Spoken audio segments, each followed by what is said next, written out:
ചതികൾ ഇനിയും എന്തൊക്കെ പാടി നടക്കും പാടന്മാർ നിങ്ങളോട് നടത്തി.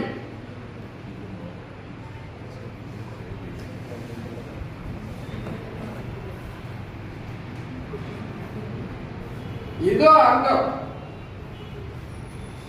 കൊച്ചുപാലിട്ടാത്ത കുട്ടികളോട് തുടക്കാൻ കൂട്ടുന്നതോ അംഗം പങ്കപ്പെടുത്തേണ്ടപ്പോഴൊക്കെ പരിധിക്ക് വെട്ടിയൊഴിഞ്ഞതാണെന്ന് അറിയാനുള്ള പഠിപ്പെങ്കിലും നീതിയില്ല നിങ്ങൾക്ക്. ശേഷം എന്തുണ്ട് കയ്യിൽ? ദുരന്തീയമായി തുടങ്ങി സൗന്ദര്യം എന്ന് തോന്നിപ്പിക്കുന്ന പഴയ പുത്തൂർ പടം, അതോ പരിധിക്ക് കണ്ണിൽ മണ്ണുവാരിയിട്ട് ചതച്ചു വിട്ടുന്ന കുറുപ്പന്മാരുടെ പുതിയ അടവ്? ചന്തു തോൽക്കില്ല, ചന്തുവിനെ തോൽപ്പിക്കാൻ കഴിയില്ല.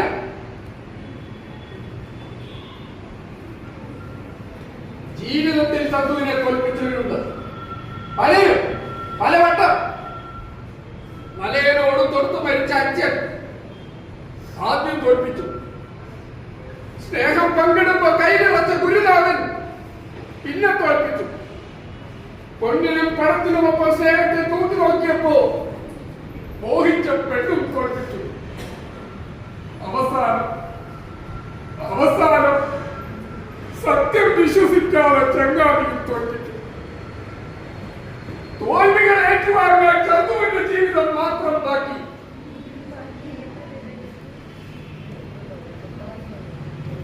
മടങ്ങിപ്പോ ആരോമലിന്റെ മകനും മരുമകനും നാളെ കെട്ട് മടങ്ങാൻ വന്നതല്ല, ആയുധമെടുക്ക്.